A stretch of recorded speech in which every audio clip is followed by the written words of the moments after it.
মানুষ কেন নামাজ পড়ে না, এর আসল কারণ জানলে আপনি আশ্চর্য হয়ে যাবেন। পৃথিবীর বুকে থাকা একমাত্র পাপাচারী ব্যক্তি যাকে আল্লাহর রাসূল নিজ হাতে হত্যা করেছিলেন, তাকে হত্যার কারণ জানলেও আপনি আশ্চর্য হবেন।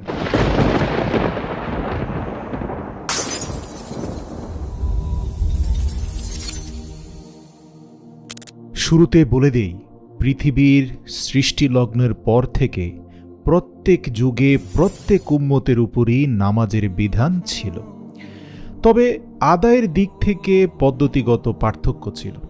আগের যুগের লোকেরা তাদের নবীর দেখানো পদ্ধতিতে নামাজ পড়ত, আর বর্তমান জামানায় আমরা মুহাম্মদুর রাসূলুল্লাহ সাল্লাল্লাহু আলাইহি ওয়াসাল্লামের দেখানো নিয়ম অনুযায়ী নামাজ আদায় করি। কিছুটা পার্থক্য অবশ্যই রয়েছে, তবে নামাজের মূল উদ্দেশ্য সকল যুগে একই ছিল। আর এই জন্যই আল্লাহ তাআলা পবিত্র কোরআনে বলেছেন, আগের যুগের লোকেরা নামাজ নষ্ট করে ফেলায় তাদের উপর আযাব চলে এসেছিল। এ কথা পবিত্র কোরআন থেকে শুরু করে অতীতের সকল ধর্মগ্রন্থে বলা হয়েছে।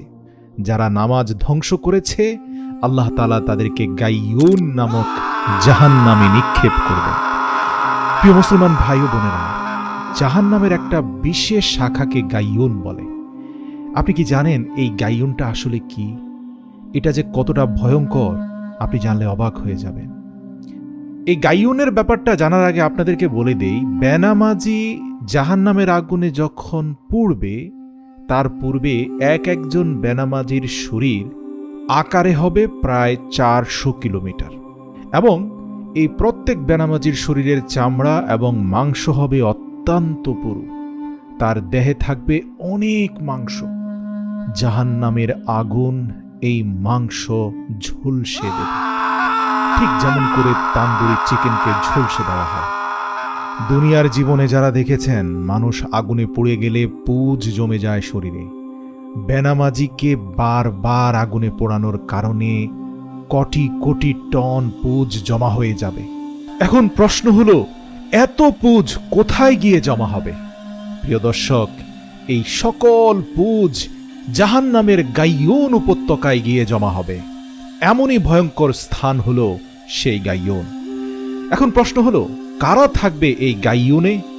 হাদিস থেকে পাওয়া যায়, যারা নিখুঁত এবং সুন্দরভাবে সালাত আদায় করত না, বেনামাজিদেরকে গাইয়ুনের পুঁজের সাগরে নিক্ষেপ করা হবে। আল্লাহ তাআলা বলেন, অতীতের লোকেরাও যুগে যুগে নামাজকে বিনষ্ট করেছে, আর নামাজকে বিনষ্ট করার পেছনে মূল কারণ ছিল প্রবৃত্তির কামনার দাসত্ব করা। অর্থাৎ মন যা চায়, মদ, গাঁজা, নারী নিয়ে ব্যস্ত থাকা, দুনিয়ার জীবনের ভোগ বিলাসিতায় এতটা নিজেকে বিলিয়ে দেওয়া যে সেলফ কন্ট্রোল বলতে যে কিছু আছে সেটা হারিয়ে ফেলা। আর ওই সকল ব্যক্তিরাই মূলত নামাজ নষ্ট করে। আল্লাহ তাআলা তাদেরকে সতর্ক করে বলেন, শীঘ্রই তারা তাদের এই গোমরাহির পরিণামের মুখোমুখি হবে। সূরা মারিয়াম আয়াত নম্বর 59। পবিত্র কোরআনে আল্লাহ বলেন, সুতরাং দুর্ভোগ সেই সব মুসল্লিদের জন্য যারা নিজেদের নামাজের ব্যাপারে একেবারেই উদাসীন। আল্লাহর রাসূল সাল্লাল্লাহু আলাইহি ওয়াসাল্লামকে জিজ্ঞাসা করা হলো, ইয়া রাসূলুল্লাহ, পৃথিবীর বুকে কোন আমল সর্বশ্রেষ্ঠ? উত্তরে আল্লাহর রাসূল বললেন, নামাজ প্রথম ওয়াক্তে আদায় করা শ্রেষ্ঠ আমল। হাদিসটি নেওয়া হয়েছে তিরমিজি শরীফ থেকে। এছাড়াও বেনামাজির ব্যাপারে আরেকটি তথ্য দেওয়া হয়েছে, সেটা হলো এই বেনামাজিদেরকে সাকার নামক আরেক ধরনের জাহান্নামে নিক্ষেপ করা হবে। এই সাকার হলো জাহান্নামের একটা বিশেষ উপত্যকার নাম। সাকারবাসী সম্পর্কে পবিত্র কোরআনে বলা হয়েছে, আমি তাদেরকে দাখিল করব সাকারে। তুমি কি জানো সেই সাকার কি? যেখানে মানুষ জীবিত থাকবে না, আবার মরেও যাবে না। সেখানে মানুষের গায়ের চামড়া ঝলসে দেওয়া হবে।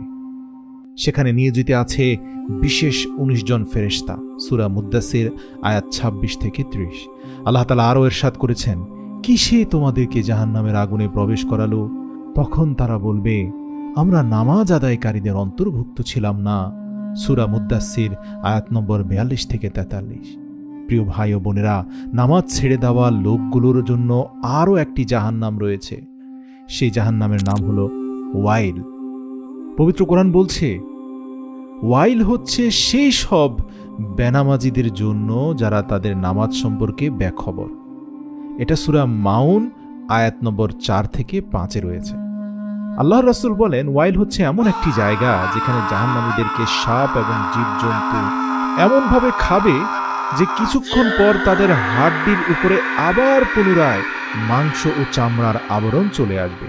তারপরে সাপ এবং বিচ্ছু এসে আবার খাবে, তারপর আবার মাংস এবং চামড়া গজাবে, আর এই প্রক্রিয়া চলতেই থাকবে।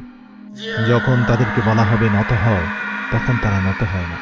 সেদিন মিথ্যা আরোপকারীদের জন্য ওয়াইল হবে এক মাত্র প্রতিশোধ। আর যারা নামাজ আদায় করে না, আখিরাতে তাদের বন্ধু হবে ফেরাউন, হামান এবং উবাই ইবনে খালফ। আপনারা কি জানেন এই উবাই ইবনে খালফকে? এই উবাই ইবনে খালফ এমন এক জঘন্য ব্যক্তি যাকে দয়ার নবী নিজেই হত্যা করেছেন। এই পাপাচারী ছাড়া নবী করিম সাল্লাল্লাহু আলাইহি সাল্লাম আর কাউকে নিজ হাতে হত্যা করেননি। এই উবাই ইবনে খালফ সে কখনোই আল্লাহর রাসূলের প্রিয় সাহাবী বেলালকে নামাজ পড়তে দিত না। বেলাল নামাজ পড়তে চাইলে তার হাত পা বেঁধে মক্কার অলিতে গলিতে দুষ্ট যুবকদের লেলিয়ে দিয়ে মার খাওয়াতো, পাথর মারত। বেলাল চিৎকার করে বলতো, আমাকে একটু সালাত আদায় করতে দাও, আর তখনই উবাই ইবনে খালফ তাকে অত্যাচার করতে থাকত। এভাবেই একদিন রাসূল সাল্লাল্লাহু আলাইহি ওয়াসাল্লামের বিরুদ্ধে কঠোর কটূক্তি করে, এত বাজে বাজে কথা বলে যা হয়তো আমি আপনি নিজ কানে শুনতেও পারবো না। সে তা বলেই থামিনি, তলোয়ার হাতে নিয়ে আল্লাহর রাসূল সাল্লাল্লাহু আলাইহি ওয়াসাল্লামকে হত্যা করতে যায়।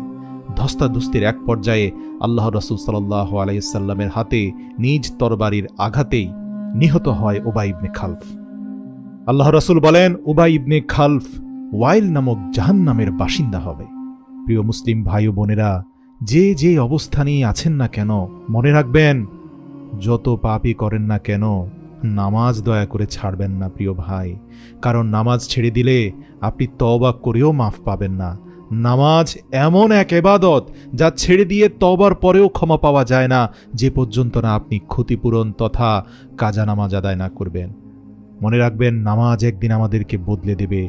রাসূল সাল্লাল্লাহু আলাইহি ওয়াসাল্লাম ইরশাদ করেছেন, কাফের এবং ঈমানদারের মধ্যে ব্যবধান হচ্ছে শুধুমাত্র নামাজ।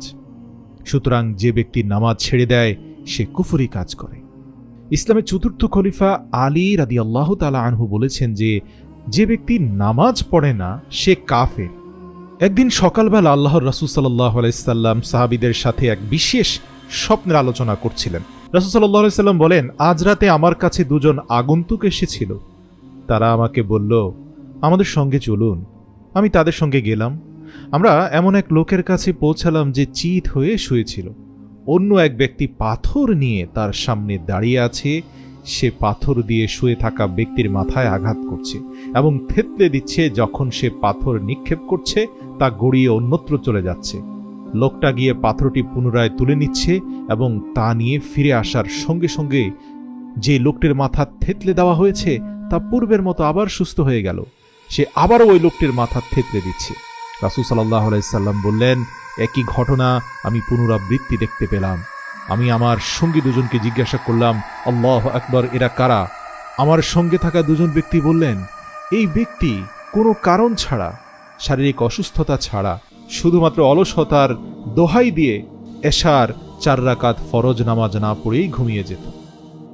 মনে রাখবেন, শুধু আপনি নামাজ পড়লেই যথেষ্ট নয়, আপনার পরিবার পরিজন এবং নিকট আত্মীয় স্বজনকে নামাজের ব্যাপারে আগ্রহী করতে হবে। যে ব্যক্তি মানুষকে সৎ কাজের উপদেশ দেয়, অসৎ কাজ থেকে বিরত থাকার পরামর্শ দেয়, আল্লাহ তাআলা বলেন, আমি তার প্রতিটি কথার বিনিময়ে এক বছরের ইবাদতের নেকি দান করব। এমন ব্যক্তিকে আমি জাহান্নামের শাস্তি দিতে লজ্জাবোধ করি। তাই ঈমানদার ব্যক্তির অত্যাবশ্যকীয় কর্তব্য হচ্ছে অন্যকে সৎ কাজের উপদেশ দেওয়া এবং নিজেও সৎ কাজ করা এবং অসৎ কাজ থেকে বিরত থাকা। প্রিয় ভাই ও বোনেরা, আমি প্রায় দেখি নামাজের সময় হয়ে গেছে, আজান হচ্ছে, অথচ ছেলেরা আড্ডা দিচ্ছে দোকানে, চায়ের দোকানে খোশ গল্প চলছে। সরকারি দল, রাজনৈতিক দল, বিরোধী দল নিয়ে কত আড্ডা। বিশেষ করে আসর ও মাগরিবের সময় চায়ের দোকানের আড্ডা দেখলে আর মসজিদে লোকের অবস্থান দেখলে আমার মনেই হয় না কেন যে মানুষ এই দেশকে ৯৫% মুসলমানের দেশ বলে। কারণ অধিকাংশ মুসল্লিরাই তো আড্ডায় নিমগ্ন। মসজিদগুলো ফাঁকা পড়ে আছে। আর মহিলাদের ক্ষেত্রেও অনেককেই দেখা যায় সংসারের কাজে এতই ব্যস্ততা যে তারা নামাজের কথাই ভুলে যান। এভাবেই নামাজের সময় পার হয়ে যায়, আর পড়া হয় না। এভাবেই অলসতা করে আমরা দিনের পর দিন নামাজ কাজা করে ফেলছি। তাই ভাই ও বোনেরা, আসুন আমরা একটু নামাজি হওয়ার চেষ্টা করি। প্রিয় নবী সাল্লাল্লাহু আলাইহি সাল্লাম যখন মেরাজের রাতে আল্লাহ পাকের সাথে সাক্ষাৎ করেন, তখন নবী করিম সাল্লাল্লাহু আলাইহি ওয়াসাল্লাম বলেন, হে আল্লাহ, আমি যখন দুনিয়াতে গিয়ে আমার উম্মতকে বলবো আমি আল্লাহ পাকের সাথে দেখা করে আসলাম, মেরাজ করে আসলাম, আকাশ জমিন গ্রহ নক্ষত্রের সৃষ্টিকর্তা মহান আল্লাহ সুবহানাহু ওয়া তাআলার সাথে আমার সাক্ষাৎ হয়েছে, আমার উম্মতরা আবেগে আপ্লুত হয়ে কাঁদবে আর বলবে, হে আমাদের প্রিয় রাসূল, আমাদের কি হবে? আমরা তো আল্লাহর সাথে দেখা করতে পারলাম না, তখন আমি কি বলবো? আল্লাহ পাক বলেন, আপনার উম্মতকে শুধু বলবেন নামাজের সময় যেন তারা সিজদায় লুটিয়ে পড়ে দিল থেকে বলে সুবহানা রাব্বিয়াল আ'লা। প্রশংসার সাথে রবের শ্রেষ্ঠত্ব যখন তারা ঘোষণা করবে, তখন আমি নিজেই গিয়ে তাদের সাথে সাক্ষাৎ করে আসব, তাদের কলবে গিয়ে উপস্থিত হব। সুবহানাল্লাহ। সবাই কমেন্টে সুবহানাল্লাহ লিখুন। প্রিয় ভাই ও বোনেরা, রাসূল সাল্লাল্লাহু আলাইহি সাল্লাম বলেন, মুসলমানদের জন্য মেরাজ হলো নামাজ, আর এই মেরাজের শ্রেষ্ঠ মুহূর্ত হলো নামাজের সেজদা। যদি কেউ ইচ্ছে করে এক ওয়াক্ত নামাজ কাজা করে, তবে তাকে 2,44 বছর জ্বলন্ত আগুনে জ্বলতে হবে। আরও একটি হাদিসে হুজুর পাক সাল্লাল্লাহু আলাইহি সাল্লাম বলেছেন, তোমরা এই দোয়া করো, হে আল্লাহ, আমাদের মধ্যে কাউকে তুমি হতভাগ্য বঞ্চিত করো না। অতঃপর রাসূল সাল্লাল্লাহু আলাইহি সাল্লাম নিজেই বললেন, তোমরা কি জানো এই হতভাগ্য আর বঞ্চিত বলতে কাদেরকে বোঝানো হয়েছে? সাহাবীরা বলেন, ইয়া রাসূলুল্লাহ, জানতে চাই। তখন নবী করিম সাল্লাল্লাহু আলাইহি সাল্লাম বললেন, যে ব্যক্তি নামাজ ছেড়ে দেয় সেই সবচেয়ে হতভাগ্য বঞ্চিত, ইসলামে তার কোনো অংশ নেই। নামাজ ঈমানদারের জন্য মেরাজ সমতুল্য। আল্লাহ পাক নামাজের প্রথম সিজদায় মানুষকে জানিয়ে দেন যে তোমাকে এই মাটি দিয়ে সৃষ্টি করেছি। দ্বিতীয় সিজদায় জানিয়ে দেন আবার এই মাটির সাথে মিলিয়ে দেব। আল্লাহু আকবার বলে দাঁড়ানোর সময় জানিয়ে দেন কিয়ামতের দিন আবার এই মাটি থেকে তুমি এভাবেই দাঁড়াবে যেভাবে সিজদা থেকে সোজা হয়ে দাঁড়ালে। সুবহানাল্লাহ। তোমাকে জীবিত করে দাঁড় করাবো।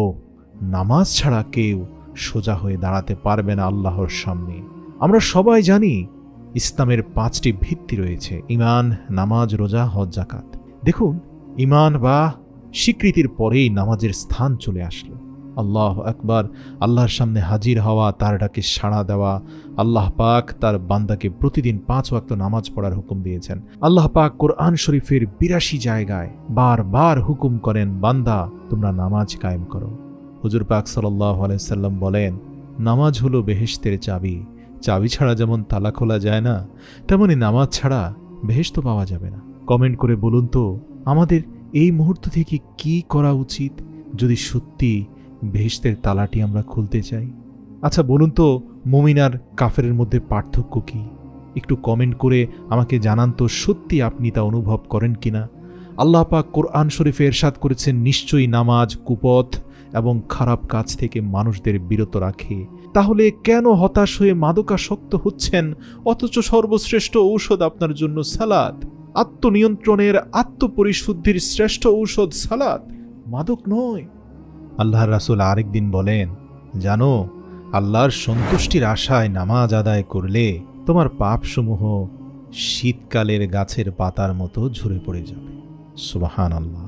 এছাড়াও আল্লাহ তাআলা আল্লাহর রাসূলকে বলেন, হে হাবিব, আপনার উম্মতের উপর 5 ওয়াক্ত নামাজ ফরজ করেছি।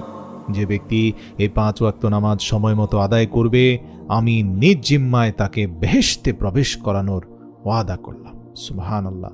আর যে ব্যক্তি সময় মতো নামাজ আদায় করতে ব্যর্থ হবে, আমি তার কোনো জিম্মাদারি নেব না, অর্থাৎ সে ব্যক্তি দোজখের মধ্যে কঠিন শাস্তি ভোগ করবে। মানুষ এত তুচ্ছ কারণে নামাজ ছেড়ে দেয়, প্রিয় ভাই ও বোনেরা, অন্তর ভেঙে খান খান হয়ে যায়। এই যেমন 2 দিন আগে একজন বলল, আরে ভাই, সে তো একজন সাদা মনের ভালো মানুষ, তাই সেভাবে তার নামাজ পড়ার দরকার নেই। আবার কেউ বলে, ভালোভাবে নামাজ পড়লে মানুষ তাকে জঙ্গিবাদী মোল্লা বলে, তাই নামাজ না পড়াই ভালো। আবার কেউ তো নির্লজ্জের মতো বলে, ধর, নামাজ পড়ে কি হয়েছে? আল্লাহ আমাকে কি দিয়েছেন? আল্লাহ তো কিছুই দান করেননি। দামি বাড়ি, দামি গাড়ি কিছুই না। আরবের শেখদের কত কি, তারা নামাজ পড়ুক। আমাদের পড়ার দরকার নেই। 4 নম্বর পয়েন্টটা বলি, আবার অনেকেই ভাবে তার অনেক কাজ, বেকারদের মতো 5 ওয়াক্ত নামাজ পড়ার সময় তার নেই। 5 নম্বর পয়েন্টটা কি জানেন? আবার কেউ কেউ ভাবে মনের নামাজই আসল নামাজ, হুজুরদের মতো মসজিদে লোক দেখানো নামাজের দরকার নেই। কত হুজুর নামাজ পড়েও তো দেখি কত আকাম কুকাম করে বেড়ায়। 6, আবার কেউ কেউ সারাদিন বাইরে কাজে ব্যস্ত থাকে, আর যখন বলবেন যে ভাই আসুন না নামাজটা পড়ি, তখন একটা মিষ্টি হাসি দিয়ে বলবে, এই ভাই একটু কাপড়টা পরিষ্কার না, কাপড় ঠিক নেই, আপনি যান আপনি যান। 7, কেউ ভাবে তার বয়স কম, বৃদ্ধ হলে নামাজ কালাম ধরবে, যৌবন এখন উপভোগ করার সময়। 8, আবার কেউ ভাবে আমি কোনো খারাপ কাজ করি না, আমার কোনো পাপ নেই, তাই আমার নামাজ পড়ার দরকার নেই। 9, অনেক মানুষ আছে নামাজ পড়ে আবার খারাপ কাজ করে, সে ভাবে আমি খারাপ কাজ করি না। অনেক মানুষকে হর হামেশায় বলতে শোনা যায়, আরে ভাই নামাজ পড়েও তো দেখেছি কত খারাপ কাজ করে বেড়ায় মানুষ, দেখুন ভাই আমি নামাজও পড়ি না, খারাপ কাজও করি না। 10, কেউ কেউ বলে ভাই জামানা চেঞ্জ হয়ে গেছে, আপনি জান্নাতে যাইতে পারবেন না, চারপাশে যত অপরাধ হচ্ছে তার কোনো ক্ষমা নেই, তাই ক্ষমার আশা ছেড়ে দিয়ে নামাজ পড়া বাদ দিয়ে দিয়েছে। আবার কেউ কেউ ভাবে আমি তো বিরাট শিক্ষিত, উচ্চ বংশের ধনী মানুষ, সাধারণ গরিবের মতো তালিওয়ালা জামা পরে এই সকল মোল্লাদের সাথে নামাজ পড়া আমাকে মানায় না। 12, অনেকে চিন্তা করে নামাজে মন বসে না ভাই, তাই নামাজ পড়ি না, যখন নামাজে মন বসবে তখন পড়ব নে। 13, অনেকেই সকালে ঘুম থেকে উঠতে পারেন না বলে ফজরের নামাজ পড়েন না, এই দোহাতে আবার বাকি নামাজগুলোও পড়েন না, বলেন যে ভাই প্রথম নামাজ মিস হয়ে গেছে, বাকিগুলো পড়ে কি লাভ, জাহান্নামে তো যাবই। আবার অনেকে আছে ফজর মিস দেন, বাকি 4 ওয়াক্ত পড়েন। 14, অনেকে বলে 5 ওয়াক্তে এত রাকাত নামাজ কষ্ট লাগে ভাই, তাই পড়ি না, এত বেশি পড়তে পারবো না, মাঝে মাঝে 2-1 ওয়াক্ত পড়ি, আর জুমার নামাজটা ভাই আমি পড়ি। 15, অনেককে বলতে শোনা যায় শুক্রবারে জুমার নামাজ পড়লেই হয়, এতেই চলে, এত বেশি নামাজ পড়তে হয় না। 16, অনেককে এমনও বলতে শোনা যায় আমার পীর আছে, পীরের তরিকায় চলি, আপনাদের মতো ভাই 5 ওয়াক্ত নামাজ আমার পড়তে হয় না। 17, অনেকে আবার সূরা, নিয়ত ইত্যাদি জানে না, তাই নামাজও পড়ে না, বলে যে ভাই আমি নামাজের নিয়ম কানুন জানি না, শিখারও ইচ্ছা নেই, পড়বও না। 18, অনেকে আবার নিয়ত করে সামনের বছর হজ করে একেবারে পাক্কা নামাজি হয়ে যাব, বারবার ধরা ছাড়া ভালো না। 19, অনেকে আবার বলেন হুজুর বলেছে যার ঈমান আছে সেই বেহেশতে প্রবেশ করবে, নামাজের দরকার কি, আর এজন্যই অনেকে নামাজ পড়ে না। আবার দেখবেন অনেকে বাবা দাদাদের দোহাই দেয়, বলে যে আমার বাবা নামাজ পড়তো না, আমিও পড়বো না, পড়বো তবে বৃদ্ধ হলে পড়বো। 21, কেউ কেউ বলে নামাজি হুজুররা হলো জঙ্গি, তাই আমি নামাজ পড়ি না। 22, কেউ কেউ বলে বাবা মা নামাজ শিক্ষা রোজা শিক্ষা দেয়নি, তাই পড়ি না। 23, অনেক মুসলমান আছেন তারা বলেন নামাজ পড়ে কি লাভ ভাই, কোনো লাভ নেই, ভাগ্যে যদি বেহেশত থাকে এমনিই পাবেন, নামাজ টামাজ লাগবে না। 24, কেউ কেউ বলে স্কুল কলেজ বিশ্ববিদ্যালয়ের প্রগতিশীল তাদের দেখা শ্রেষ্ঠ শিক্ষকেরা বলেছেন ভালো মানুষ হতে নামাজি হতে হয় না, ভালো মানুষ তার মনের সিদ্ধান্তেই হতে পারে। 25, অনেক দলের নেতাকর্মীরা বলেন সমাজের গুণীজন নেতা, সুশীল, মানবতাবাদী, সংস্কৃতিবাদী সবাই বেনামাজি, তাই আমিও নামাজ পড়ি না, তবে প্রিয় মুসলমান ভাই ও বোনেরা, নামাজ না পড়ার কারণ যাই হোক না কেন বেনামাজির জন্য অপেক্ষা করছে জাহান্নাম। এই যতগুলো পয়েন্ট আমি বললাম এগুলোর উত্তর আপনি আপনার মধ্যেই খুঁজে নেন, এগুলোর উত্তর আপনি ভালো করেই জানেন। সত্যি বলেন তো এগুলোর উত্তর আপনি জানেন না? অবশ্যই জানেন, কিন্তু জেনে শুনে গা যদি ভাসিয়ে দিয়ে থাকেন এই পয়েন্টগুলোর সাথে, তাহলে জেনে রাখবেন আল্লাহর সাথে চালাকি করে কোনো দিন পার পাবেন না। আল্লাহ পাক ইরশাদ করছেন, হে আমার বান্দারা, আজ তোমাদেরকে কিসে জাহান্নামে নিক্ষেপ করেছে? তারা উত্তরে বলবে, আমরা নামাজ আদায় করতাম না। সূরা মুদ্দাসির আয়াত 42। কিন্তু দুঃখজনক হলেও সত্য যে নিজেদের মুসলিম বলে দাবি করলেও এই গুরুত্বপূর্ণ ইসলামের স্তম্ভ নামাজ সম্পর্কে আমরা অনেক মুসলিম আজ এতই উদাসীন যে ঈমানের পরে নামাজের স্থান, সেই নামাজের স্থান যে কোথায় কোথায় ফেলে এসেছি তা ভালো করে খুঁজেও পাচ্ছি না। এই উদাসীনতার অন্যতম কারণ হলো নামাজের গুরুত্ব এবং প্রয়োজনীয়তা অনুধাবনে ব্যর্থ হওয়া। এত মসজিদ ঢাকা শহরে, কিন্তু জুমা ছাড়া মসজিদগুলো কেন ফাঁকা? এক পরিসংখ্যান বলছে ঢাকা শহরের মাত্র ৯% নামাজ উপযুক্ত যুবক মুসল্লিরাও যদি নামাজ পড়ে, সবগুলো মসজিদেও ঠাঁই দেওয়া সম্ভব হবে না। বিশ্বাস করুন, নামাজ এমন এক ইবাদত, এই ব্যাপারে আল্লাহ এক বিন্দু ছাড় আপনাকে দিবেন না। নামাজের ব্যাপারে আল্লাহর কঠোর অবস্থান যদি আপনি জানতেন, আজ থেকেই হয়তো নামাজের সিদ্ধান্ত নিতেন, পিঁপড়ার মতোই মসজিদ কামড়ে পড়ে থাকতেন, কোনোভাবেই নামাজ ছেড়ে দিতেন না। নামাজ সম্পর্কে মুসলমানদের উদাসীনতার আরেকটি অন্যতম কারণ হলো নামাজ নিয়ে প্রচলিত অসংখ্য ভুল ধারণা, যেগুলো নামাজের সহজ নিয়মগুলোকে কঠিন করে ফেলে। যেমন অনেক মানুষ এমন দেখা যায় যে সে দোয়া কুনুত জানে না।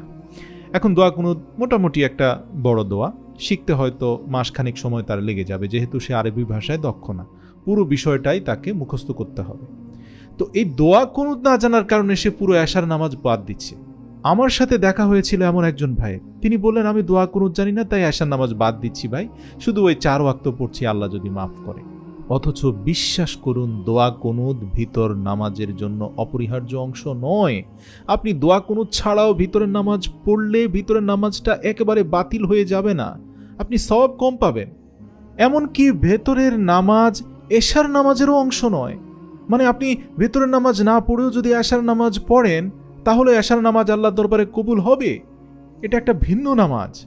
বাস্তবতা হলো নিয়মিত 5 ওয়াক্ত নামাজ পড়া খুব কঠিন কোনো কাজ নয়। কিন্তু আমরা অনেকেই ছোটবেলায় হুজুরের কাছে যখন নামাজ পড়া শিখেছিলাম, তখন হয়তো অনেক কিছু ভুল শিখেছিলাম। এই যেমন ধরুন, নাওয়াই তুয়া নুসালি আলিল্লাহি তাআলা, এভাবে আরবি নিয়ত যে পর্যন্ত না শিখেছে সেই পর্যন্ত হুজুরের বেধড়ক পেটানি তো আছেই। আর এই সকল মারধরের মাধ্যমে যে নিয়ত শেখানো হয়েছে, বড় হয়ে জানতে পারলাম নিয়ত একটা আত্মিক সিদ্ধান্ত, অন্তরের সিদ্ধান্ত। এরকম আরবিতে এটাকে লম্বা করে পড়তেই হবে এমন কোনো কথা নেই। ইভেন আপনি যদি বাংলায় বলেন যে আমি 4 রাকাত এশারের ফরজ নামাজ আদায় করতে যাচ্ছি, আল্লাহু আকবার, ব্যাস এতটুকুই যথেষ্ট।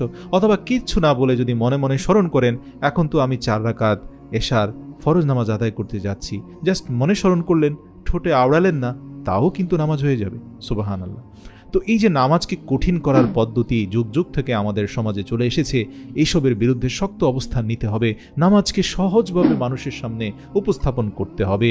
কোনো মানুষ সে যদি নামাজের ব্যাপারে অনীহা প্রকাশ করে, সে যদি বলে নামাজ অনেক লম্বা হচ্ছে, রাকাতগুলো অনেক লম্বা হয়ে যাচ্ছে, না না আমি এত নামাজ পড়তে পারবো না, তাকে অন্তত বলুন, ভাই আপনি ফরজটা পড়ুন, শুরুর দিকে ফরজটা পড়তে বলুন, সহজ করে বুঝান, তার জন্য সহজ করে দিন। সবার জন্য না, শুধু তার জন্য সহজ করে দিন। দেখবেন আস্তে আস্তে সে সুন্নতের প্রতিও ভালোবাসা সৃষ্টি হচ্ছে। বিশ্বাস করুন, নামাজ এমন এক আত্মার পরিশুদ্ধি এবং প্রশান্তির ইবাদত, যার আনন্দ এবং স্বাদ আপনি পেয়ে গেলে আর ছাড়তে চাইবেন না।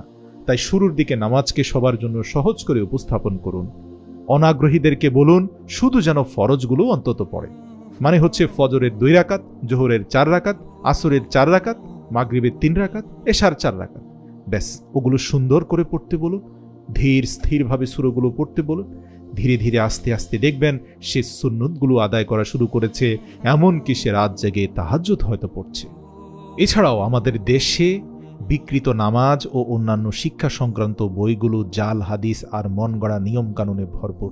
রাসূল সাল্লাল্লাহু আলাইহি সাল্লাম বলেছেন, যখন আদম সন্তান সিজদার আয়াত পাঠ করে অতঃপর সিজদা করে, তখন শয়তান কাঁদতে কাঁদতে এক পাশে সরে দাঁড়ায় এবং বলতে থাকে, হায় আমার পোড়া কপাল, আদম সন্তানকে সিজদা করার নির্দেশ দেওয়া হলো আর সে সিজদাও দিয়ে ফেলল, সুতরাং তার জন্য জান্নাত নির্ধারিত হয়ে গেল, আমি ব্যর্থ হয়ে গেলাম। একবার ভাবুন, যেই সিজদা আপনার জান্নাত নিশ্চিত করে, দৈনিক সেই সিজদাগুলোর থেকে আপনি কত দূরে সরে গিয়েছেন। শয়তান বলতে থাকে, হায় আমি অস্বীকার করেছিলাম, তাই আমি জাহান্নামী। আর এই আদম সন্তান সারাদিন কত পাপ করার পরেও শেষ পর্যন্ত দেখছি এশার সেজদায় চলে গেল, হায় সে তো জাহান্নাম থেকে জান্নাতি হয়ে গেল, আমি ব্যর্থ হয়ে গেলাম। এই হাদিসটি নেওয়া হয়েছে মুসলিম শরীফ থেকে। আব্দুল্লাহ ইবনে মাসউদ রাদিয়াল্লাহু থেকে বর্ণিত, রাসূল সাল্লাল্লাহু আলাইহি সাল্লাম বলেন, যেন আমার নিকট কোন কাজটি সবচেয়ে বেশি প্রিয়? সাহাবীরা মাথা নেড়ে জানতে চাইলে আল্লাহর রাসূল বলেন, সময় মতো নামাজ আদায় করা, এটাই আমার কাছে সবচেয়ে প্রিয়। মুসলিম শরীফ থেকে হাদিসটা নেওয়া হয়েছে। আমরা অনেকেই হয়তো জানি না নামাজ পড়লে বিভিন্ন ধরনের উপকারিতা রয়েছে, অনেক রোগ থেকে আমরা আমাদেরকে রক্ষা করতে পারি। আপনি তো জানেন নামাজের শ্রেষ্ঠতম অংশ হচ্ছে সেজদা, যে সময় সরাসরি আল্লাহর সাথে বান্দার কলবে কানেকশন হয়ে যায়। এক নামাজে সেজদা অনেকগুলো শারীরিক সমস্যা থেকে আমাদের মুক্তি দেয়। সেজদাতে ব্রেন এবং আমাদের মুখের টিস্যুগুলোতে স্বাভাবিকের চাইতে বেশি রক্ত সঞ্চালিত হয়, যেটা অনেক রোগ প্রতিরোধে সাহায্য করে। ব্রঙ্কাইটিস হওয়ার সম্ভাবনা অনেকাংশে কমে যায়। গবেষণায় এসেছে বেনামাজিদের থেকে নামাজিদের ব্রঙ্কাইটিস হওয়ার সম্ভাবনা অনেক কম থাকে। এর কারণ হচ্ছে তারা নিয়মিত 5 বার সেজদা দিয়ে থাকে। এর কারণ হচ্ছে তারা নিয়মিত অন্তত 20 বারেরও অধিক সেজদা দিয়ে থাকে। সেজদা করলে ফুসফুসেরও বিভিন্ন রোগ হওয়ার সম্ভাবনা কমে যায়। 2 নামাজের রুকুতে যাওয়া কিংবা সেজদায় যাওয়ার মাধ্যমে যে অঙ্গভঙ্গি আমরা করি তা আমাদের মেরুদণ্ডের L5 এবং L3, যেখানে মূলত ব্যাক পেইন ক্রিয়েট হয়, সেই সমস্যার সমাধান করে দেয়, যার কারণে আমরা হার্ট, কিডনি থেকে শুরু করে অনেকগুলো প্রবলেম থেকে বেঁচে যাই। বিশ্বাস করুন, বেনামাজিদের হাসপাতালগুলোতে গিয়ে খবর নিয়ে জানুন, পশ্চিমা দেশে বেনামাজিদের সেই সকল লাইফস্টাইলকে দেখুন, কত ভয়ঙ্কর রকমের রোগে আক্রান্ত, যা হয়তো মুসলিমদের মধ্যে নেই। এছাড়াও রুকু থেকে সোজা হওয়া এবং সাথে সাথে আবার সিজদায় চলে যাওয়া, এই জায়গাতে আমাদের পাকস্থলীর উপরে এমন কিছু চাপ পড়ে এবং বিশেষ নাড়াচাড়া ও টানের কারণে অর্শ, পাইলস এবং হার্নিয়া হবার সম্ভাবনা অনেকাংশে কমে যায়। এছাড়াও সারাদিন কাজের ব্যস্ততার মাঝে 5 বার নামাজ শরীর ও মনকে সতেজ ও চাঙ্গা করে তোলে, যা আমাদের কর্মমুখী উৎপাদনশীলতাকে বাড়িয়ে দেয়। শরীরের ভেতরে আলসেমি দূর করে এই নামাজের জন্য 5 বার উজু শরীরের ময়লা দূর করে, যা বিভিন্ন রোগ হওয়ার সম্ভাবনা কমিয়ে দেয়। শবে কদর, শবে বরাত ফজিলতপূর্ণ রাত। শবে কদরের ফজিলত সরাসরি কোরআনের মাধ্যমে সাব্যস্ত, শবে বরাতের ফজিলত হাদিসে আছে।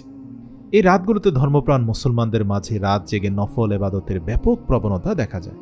মসজিদগুলোতে ঢল নামে মুসল্লিদের অনেকেই নফল নামাজ আদায় করেন, কোরআন তেলাওয়াত, জিকির আজকারে সময় কাটিয়ে দেন। এই রাতগুলো ছাড়াও সাপ্তাহিক শুক্রবার, 2 ঈদের রাত ফজিলতপূর্ণ। এই সম্পর্কে হযরত ওমর রাদিয়াল্লাহু তাআলা আনহু বর্ণনা করেন, 5টি রাত এমন আছে যে রাতের দোয়া ফিরিয়ে দেওয়া হয় না। জুমার রাত, রজবের প্রথম রাত, শাবানের 14 তারিখ রাত, 2 ঈদের রাত। আমাদের দেশে 2 ঈদের রাতের গুরুত্ব খুব কম থাকলেও শবে কদর এবং শবে বরাতে উপচে পড়া ভিড় থাকে, গভীর রাত পর্যন্ত মসজিদে আনাগোনা থাকে। যুবকদের একটা অংশ রাত জেগে বাইরে ঘুরে বেড়ান, আনন্দ করেন, তবে বিচক্ষণেরা রাত জেগে তাহাজ্জুদ এবং কিয়ামুল লাইল পড়েন। তবে দুঃখজনক হলেও সত্য, এক অংশ অজ্ঞতার কারণে সারা রাত জেগে নামাজ পড়ে ফজরের নামাজ না পড়ে ঘুমিয়ে পড়েন।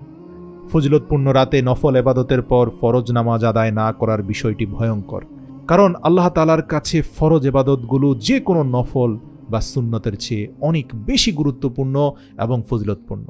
যদিও নফল ইবাদত ফরজের ঘাটতি পূরণ করে, কিন্তু মাথায় রাখতে হবে ফরজের সময় ফরজ পড়াটাই হচ্ছে সর্বশ্রেষ্ঠ দায়িত্ব। আল্লাহ রাসূল বলেন, কিয়ামতের দিন বান্দার সর্বপ্রথম হিসেব নেওয়া হবে নামাজের। যদি তার নামাজের হিসেব সঠিক হয় তাহলে সে সফল কাম হবে এবং নাজাত পাবে, আর যদি নামাজ বিনষ্ট হয়ে যায় তাহলে সে বিফল ও ক্ষতিগ্রস্ত হবে। যদি ফরজ নামাজে কিছু কমতি হয় তাহলে আল্লাহ বলবেন, দেখো আমার বান্দার কোনো নফল ইবাদত আছে কিনা, তখন নফল দিয়ে ফরজের ঘাটতি পূরণ করা হবে। তাই বিনীত অনুরোধ করছি, রাত জেগে গুরুত্বপূর্ণ রাতগুলোতে যে আপনারা ইবাদত করেন তা নিঃসন্দেহে শ্রেষ্ঠ। অবশ্যই মনে করে সকালের ফজরের সালাতগুলো আদায় করে নেবেন। আরেক দল জাহান্নামীদেরকে আল্লাহ প্রশ্ন করবেন, কিসে তোমাদেরকে জাহান্নামে নিয়ে এলো? তারা বলবে, আমরা মিসকিনদের খাবার দিতাম না, আমরা সারাক্ষণ শুধু মানুষের সমালোচনা করতাম, সমালোচনায় নিমগ্ন থাকতাম, এমনকি আমরা কিয়ামতের দিবসকে অর্থাৎ কিয়ামতকে অস্বীকার করতাম। আর এইভাবে হঠাৎ আমরা আজ এই কিয়ামতের মুখোমুখি এসে দাঁড়িয়ে গেলাম। মৃত্যুর পরে যে জীবন আমাদের হবে তা আমরা বিশ্বাসই করতাম না। সূরা মুদ্দাসসির আয়াত 38 থেকে 47। আব্দুল্লাহ ইবনে আব্বাস রাদিয়াল্লাহু থেকে বর্ণিত, এক নারী রাসূল সাল্লাল্লাহু আলাইহি সাল্লামের কাছে এলো এবং বলল, আমার মা একদা মানত করেছিলেন যে তিনি হজ করবেন, কিন্তু তা পূরণ করার আগেই তিনি ইন্তেকাল করলেন। এক্ষেত্রে আমার করণীয় কি?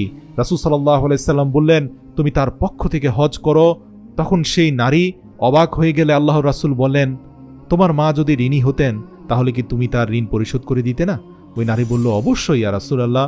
তখন নবী করিম সাল্লাল্লাহু আলাইহি সাল্লাম বললেন, তবে আল্লাহর ঋণ পরিশোধ করো, কেননা তিনি তার প্রাপ্য পাওয়ার অধিকারের উপযুক্ত, আর তোমার মা তোমাদের জন্য সম্পদ রেখে গেছেন। এই হাদিসটি নেওয়া হয়েছে বুখারী শরীফ থেকে। এই হাদিস থেকে বোঝা যায় যে বান্দার উপর ফরজ নামাজ অথবা ফরজ হজ তা অবশ্যই পূর্ণ করতে হবে। নামাজ পড়তে না পারলে পরবর্তীতে তা বাধ্যতামূলক কাজা করতে হবে। খন্দকের যুদ্ধে শত্রু বাহিনী দ্বারা পরিবেষ্টিত থাকার কারণে রাসূল সাল্লাল্লাহু আলাইহি সাল্লামও তার সাহাবীদের কয়েক ওয়াক্ত নামাজ কাজা হয়ে যায়। ছুটে যাওয়া সেই নামাজ তারা রাতে আদায় করেন। এই হাদিসটি নেওয়া হয়েছে বুখারী শরীফ থেকে। মানে মাফ নেই, সংকট যত ভয়াবহ হোক নামাজ পড়তেই হবে। একান্ত ছুটে গেলে কাজা তো অবশ্যই করতেই হবে।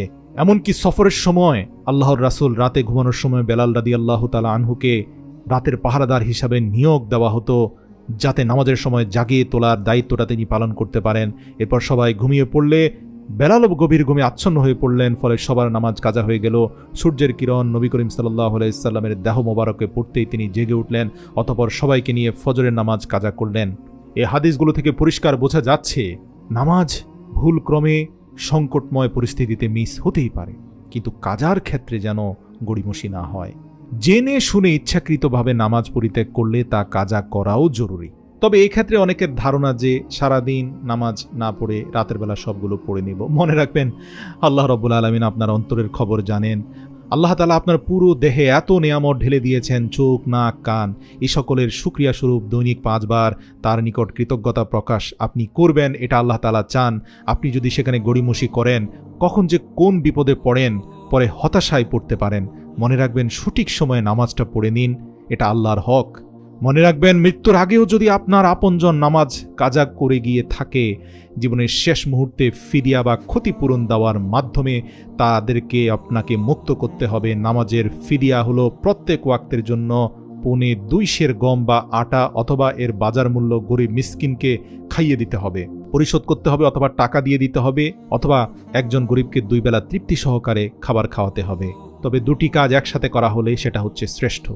মনে রাখবেন, নামাজ নিয়ে আল্লাহর সাথে চালাকি করবেন না। নামাজ না পড়ার পরিণতি সম্পর্কে সতর্ক করে কোরআনে মুনাফিকদের কপটতার নানান দিক তুলে ধরা হয়েছে।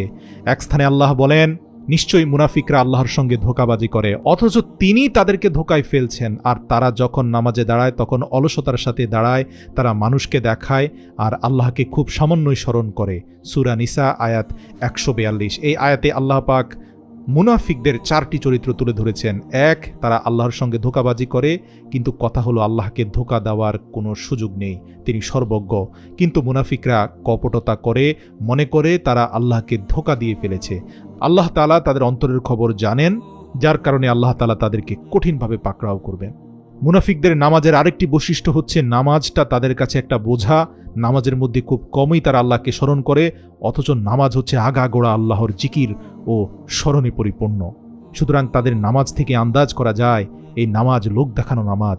কত উদাসীনতার সাথে তারা নামাজগুলো পড়ে। আল্লাহ পাক অন্যত্র বলেছেন, তাদের দান কবুল হওয়ার ক্ষেত্রে বাধা কেবল এটা যে তারা আল্লাহ ও তার রাসূলের সঙ্গে ধোঁকাবাজি করছে এবং তারা নামাজে চরম অলসতা প্রদর্শন করছে। মুনাফিক এবং কাফেরের মধ্যে একমাত্র পার্থক্য হলো, কাফেরেরা অন্তরে যা মুখেও তা, কিন্তু মুনাফিকরা অন্তরে কাফের কিন্তু মুখে মুসলমানের লেবাস পরে থাকে। এই যেমন ধরুন, মুনাফিকরা চরম অলসতার মধ্যেও নামাজে এসে গড়িমসি করে, চরম অনিচ্ছা থাকা সত্ত্বেও আল্লাহর রাস্তায় ব্যয় করে। এই জন্যই আল্লাহ তাআলা পবিত্র কোরআনে বলেছেন, দুর্ভোগ সেই নামাজির যারা নামাজ সম্পর্কে উদাসীন, নামাজে এসে নামাজটাকে মনে হয় যেন একটা খেলতামাশা বানিয়ে ফেলেছে। সূরা মাউন আয়াত 4 থেকে 7। এখানে আল্লাহ পাক মুনাফিকদের দুর্ভোগের ব্যাপারে সতর্ক করেছেন, যারা নামাজ সম্পর্কে উদাসীন। নামাজের প্রতি উদাসীনতা আল্লাহর সাথে বেয়াদবির শামিল। মনে রাখবেন, নামাজ দম্ভ এবং অহংকারকে শেষ করে দেয়।